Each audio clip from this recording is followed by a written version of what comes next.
Iran అధ్యక్షుడు ఇబ్రహీం రైజీ మరణము ప్రపంచాన్ని షాకుకు గురి చేసింది అనడానికన్నా ప్రపంచ నాయకులకు ఒక కొత్త గుణపాఠాన్ని, అంటే అతిపెద్ద గుణపాఠం అని చెప్పాలి. ఎందుకంటే నేను చూడండి పొద్దున్న వీడియోలో మాట్లాడాను. CNN రిపోర్టర్ అతను లిటరల్గా ఇరాన్ వచ్చాడు. ఇరాన్ వచ్చినప్పుడు మీకు ఇరాన్ డిఫెన్స్ మంత్రి పద అని చెప్పి ఆ విలేకరిని నేరుగా ఇరాన్లో ఉండే ఫ్యాక్టరీ దీనిలోకి తీసుకువచ్చి, చూడు మా దగ్గర ఎలాంటి ఆయుధాలు ఉన్నాయి, ఎంత అడ్వాన్స్డ్ మిజైల్స్ ఉన్నాయి, రాకెట్లు ఉన్నాయి, వీటిని పెట్టుకొని మేము ఇజ్రాయెల్తో యుద్ధము చేస్తే ఇజ్రాయెల్ మా ముందు నిలబడలేరు, అంటే ద మోస్ట్ సాఫిస్టికేటెడ్ వెపన్స్ మా దగ్గర ఉన్నాయని చెప్పి ఇరాన్ వాళ్ళు ప్రత్యక్షంగా చూపించారు.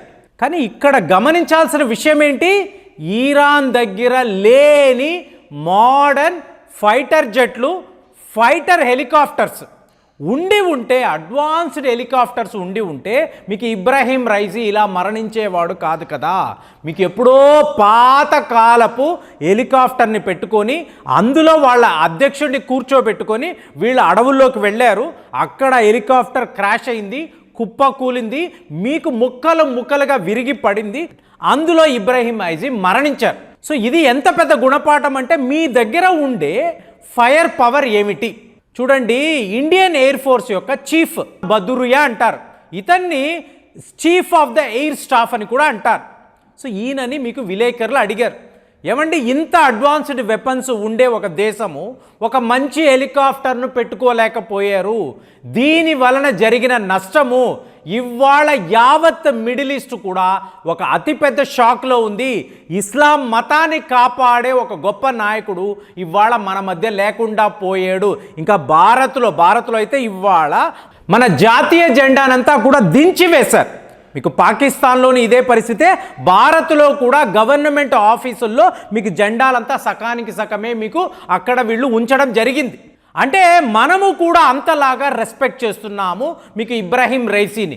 మా ఆప్తమిత్రుడు, చాలా ముఖ్యమైన ఒక ఏలి ఇలాగ మరణించడం మేము తట్టుకోలేకపోతున్నామని చెప్పి స్వయంగా ప్రధానమంత్రి మోదీ కూడా మాట్లాడుతున్నారు.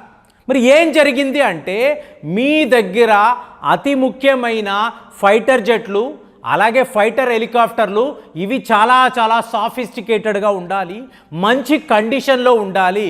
ఎందుకు మనము కూడా బిపిన్ రావత్ని ఇలాగే పోగొట్టుకున్నాము, దీనిని మర్చిపోకూడదు. సో ఈరోజు బతూరియా కొన్ని బిత్తరపోయే నిజాలని చెప్పాడు. ఏమండి మన పొరుగు దేశము చైనా, సో వాళ్ళు మా దగ్గర చాలా అడ్వాన్స్డ్ ఫైటర్ జెట్స్ ఉన్నాయని చెప్తున్నారు కదా, మరి భారత్ అంత శక్తివంతమైన ఎయిర్ ఫోర్స్ను కలిగి ఉందా అంటే, మీకు ఫైర్ పవర్ ఇండెక్స్లో చూశారనుకోండి, రష్యా అమెరికా 3వ స్థానంలో భారత్ ఉంది, చైనా లేదండి.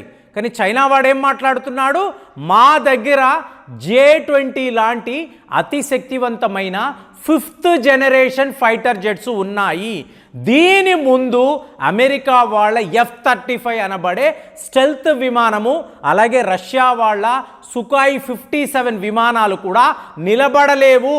అంత అడ్వాన్స్డ్ ఎక్విప్మెంట్ మీకు ఎలక్ట్రానిక్ వార్ఫేర్ ఇందులో మేము ఫిట్ చేసామని చెప్పి చైనా వాడు చెప్పుకుంటున్నాడు. చెప్పుకోవడం ఓకే, ఇరాన్ వాళ్ళలాగే చైనా వాడు కూడా చెప్పుకుంటున్నాడు అనుకోవచ్చు. కానీ ఒక నిపుణుడు, ఒక నిష్ణాతుడు చూడండి, ఈయన మొన్న తాయివాన్ వెళ్ళాడు. తాయివాన్ వెళ్ళినప్పుడు అక్కడ డిఫెన్స్ రంగానికి సంబంధించిన ఒక కాన్ఫరెన్స్. సరేనండి, తాయివాన్ ఒక చిన్న దేశము, చైనాను ఎదిరించలేదు, మరి భారత్ ఎదిరించగలదా? ఇది ఇంటర్నేషనల్ మీడియా అడిగిన ప్రశ్న. దీనికి ఈయన కొన్ని బిత్తరపోయే నిజాలు చెప్పాడు. చూడండి, ఆర్ నంబియార్ అనబడే మన ఎయిర్ ఫోర్స్ ఎక్స్పర్ట్, ఈయనకు ఫస్ట్ రాఫెల్ విమానాలను టెస్ట్ చెయ్యండి అని చెప్పి మన ఎయిర్ ఫోర్స్ వాళ్ళు చెప్పారు. సో ఈయన రాఫెల్ విమానాన్ని నడిపి చూశాడు, చాలా అద్భుతంగా ఉంది అని చెప్పాడు. సో మనము కూడా కొనడానికి ప్రిపేర్ అయ్యాం. ఈ టైంలోనే చైనా వాళ్ళు J-20 అనబడే the most advanced, the most sophisticated fighter jet మా వద్ద ఉంది అని అన్నారు. ఓకే, సో రాఫెల్స్ ఫ్రాన్స్ నుంచి నేరుగా భారత్కి రావడము, మన ఇండియన్ ఎయిర్ ఫోర్స్లో డిప్లాయ్ చేయడము జరిగిపోయింది. హిమాచల్ ప్రదేశ్లో మనము ఒక ఎయిర్ డ్రిల్ నిర్వహిద్దాము అని చెప్పి మన ఎయిర్ ఫోర్స్ వాళ్ళు భావించారు. సో ఇండియన్ ఆర్మీతో కలిసి మీకు దగ్గర 11,000 12,000 అడుగుల్లో వీళ్ళు ఎయిర్ డ్రిల్స్ అనేవి నిర్వహించారు. సో దీనిని చైనా వాడు అక్కడి నుంచి గమనించాడు. అంటే people's liberation army air force వాళ్ళు గమనించి హూటాన్ అనబడే ఎయిర్ బేస్, సో ఈ హూటాన్ ఎయిర్ బేస్కి మీకు వెంటనే వీళ్ళు J-20 విమానాలను తీసుకువచ్చారు కదా. ఇక్కడ మీరు కంపారిజన్ చూడాలి. అంటే బదూరియా చెప్పిన విషయము నేను మాట్లాడుతున్నాను. మన వద్ద ఒక రాఫెల్ విమానము ఉంటే వాళ్ళు దానికి ఈక్వల్గా 4 J-20 విమానాలను డిప్లాయ్ చేశారు. ఒక స్టేజ్లో ఇది సరిపోదు అని చెప్పి ఇంకొక విమానాన్ని కూడా, అంటే మనము 4 రాఫెల్ విమానాలను పెట్టుకొని అక్కడ ఎయిర్ డ్రిల్స్ నిర్వహిస్తే చైనా వాడు ఏకంగా 20 J-20 విమానాలను ఈ హూటాన్ ఎయిర్ బేస్కి తీసుకొచ్చాడు. అంటే అర్థం ఏమిటండి, మన ఒక రాఫెల్ విమానము చైనా వాడి J-20 5 విమానాలతో సమానము. లేకపోతే అన్ని విమానాలను తీసుకువచ్చి వాడు అక్కడ మోహరించాల్సిన అవసరమే లేదు. చైనా వాడిలో ఎంత భయము ఉంది అంటే దానిని కప్పిపుచ్చుకోవడానికి వాళ్ళ వార్ బుక్లో ఏమి రాసుంటుంది, నువ్వు భయపడుతున్నప్పుడు శత్రువుని బెదిరించే ప్రయత్నము చెయ్యి, వాడి మీద నువ్వు తాచుపాములాగా బూసలు కొట్టు, డ్రాగన్ లాగా ఫైర్ను జల్లు, దీన్ని చూసి వాడు భయపడాలి. కానీ భయపడేది ఎవరు? నువ్వు. దీనిని చూపించుకోకూడదు. ఇది వాళ్ళ యొక్క వార్ బుక్లో అతి ముఖ్యమైన సూత్రం. అంటే ఇవాళ వరకు చైనా వాడు ఏం చేస్తున్నాడు, తన దగ్గర ఉండే వీక్ విమానాలు J-20 స్టెల్త్ విమానాలు వీటిని ప్రపంచంలో అత్యుత్తమమైనవి అని చెప్పి చూపిస్తున్నాడు. మరి నిజము కావచ్చు కదండి, ఊరికే మనం చెప్పుకోవడం కాదు కదా, మనము కూడా అనాలిసిస్ తప్పుగా చేయొచ్చు కదా. అంటే మీకు J-20 అనబడే విమానాన్ని చూశారనుకోండి, ఒక చైనా ఎయిర్ ఫోర్స్లో మాత్రమే ఉందండి.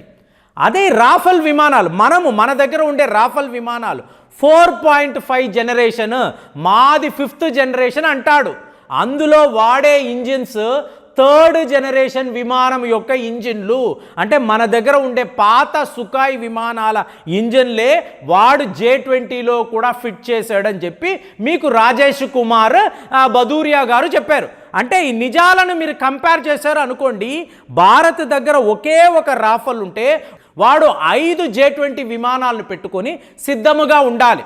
అట్ ది సేమ్ టైం నీ యొక్క ఎయిర్ స్టేషన్స్ హూటాన్ మాత్రమే మన దగ్గర ఉండే కాశ్మీర్లో ఎయిర్ బేస్ చూసారా ఈక్వల్గా నిలబడగలదండి. తక్కిన ఎయిర్ స్టేషన్స్ అంతా కూడా ఆల్మోస్ట్ 13,000 అడుగులు 14,000 అడుగులు.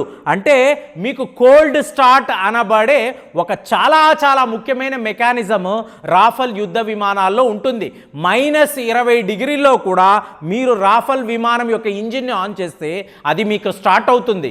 J-20లో ఇలాంటి ఫెసిలిటీస్ లేవు. సో ఓవరాల్గా చూసారనుకోండి, ఎంత ప్రగల్భాలు మీరు పలికినా, ఈరాన్ వాళ్ళు ఎన్ని మాట్లాడారు, మా దగ్గర ఉండే అడ్వాన్స్డ్ వెపన్స్ రష్యా తప్ప వేరే ఎవరి దగ్గర లేదు అన్నారు. అలాంటిది జస్ట్ ఇబ్రహీం రైజీ మరణించాడు అన్న వెంటనే ఒక చెత్త హెలికాప్టర్ని పెట్టుకొని అతను ఎగిరేడు. ఇదే అతను చేసిన పొరపాటు. ఇవాళ ఈరాన్ యొక్క భవిష్యత్తే తలకిందలైపోయిందని మాట్లాడుతున్నారు. మరి చైనా వాడు ఇన్ని ప్రగల్భాలు పలుకుతున్నాడు కదా, తాయివాన్ వాళ్ళ కొత్త అధ్యక్షుడు విలియం లై అంటున్నాడు, మమ్మల్ని బెదిరించకు, మా మిత్ర దేశాలు నీ సంగతి చూసుకుంటారని. మరి భారత్ యొక్క ఎయిర్ పవర్ని మీరు చూసినప్పుడు రాఫెల్స్ ముందు J-20 అనబడే ఫైటర్ జెట్స్ ఎక్కడా కూడా నిలబడవని చెప్పి మన యొక్క వార్ ఎక్స్పర్ట్ ఎయిర్ ఫోర్స్కి చీఫ్గా ఉండిన ఒక నిపుణుడు ఇలాంటి ఒక స్టేట్మెంట్ ఇవ్వడాన్ని మీరు ఎలా చూస్తున్నారు?